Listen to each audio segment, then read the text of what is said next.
Hi, I'm Kaylin Corrigan, and I'm here with WizPop. I just got to watch Blade of the Immortal, which is awesome. It's a story about a guy named Manji, who is an immortal swordsman and is called upon by a young girl named Ren to avenge her family that was stolen from her. So let's go talk with director Takashi Miike and see what he has to say about the film.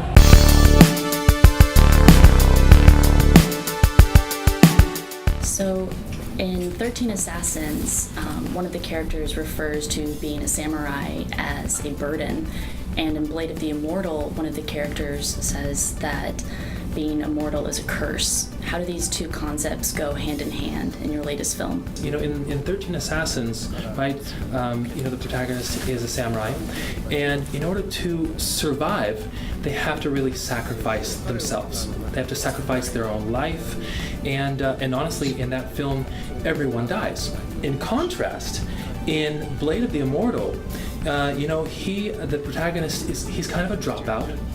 You know, he kind of tries his hand at a little bit of farming, and then he kind of joins in with some outlaws, and so he's kind of a dropout as a samurai. What do you like about making samurai films?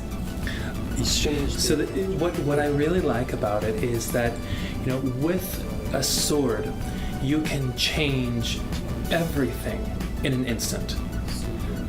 In a samurai film, that becomes violence. It's portrayed as violence, and that is kind of a fixed, that's kind of a staple of the samurai world, or the samurai films. We have, on the contrary, we have all these laws, we have rules, and we have these things to kind of keep the peace in society and bring about happiness. And so for me, you have all these bad guys that come out in a samurai film, and and the stronger ones survive, and the other ones die, and you have a lot of fighting, a lot of death and things like that.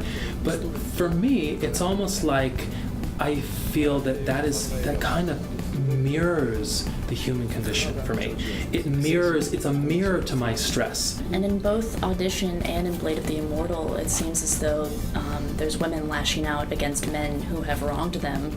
So I was curious, in your opinion, what is the difference between female and male vengeance? So it's interesting what you asked about Audition, because even though if we say that she's seeking revenge, it's a very special kind of revenge, right? And and she enjoys that state, that condition that she has created for him, and even though she says that she wanted happiness, that what she really wanted was to be happy, it sounds disingenuous. Now, in the case of men,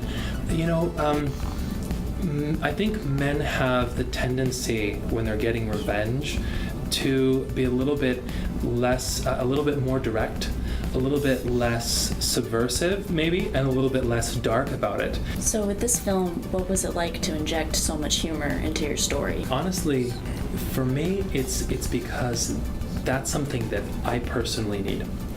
And when I say that because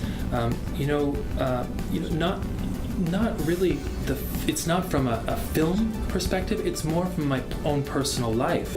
I want to be able to die without regrets and without suffering, thinking, well, I wasn't able to laugh about it, I wasn't able to enjoy all of that stuff.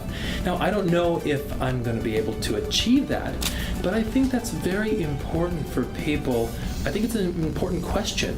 Am I going to be able to look back on my life and laugh about it? And now you're at the point where you've made 100 films, which is incredible. But do you have one particular that you're very proud of? Do you have a favorite? I think maybe the one that I like the most, or more importantly, I think the one that really comes to mind most immediately is Blade of the Immortal. So everything that was done, in all of my 99 past films, that all I think led up to this, and I feel like this film was possible because of those 99 other films.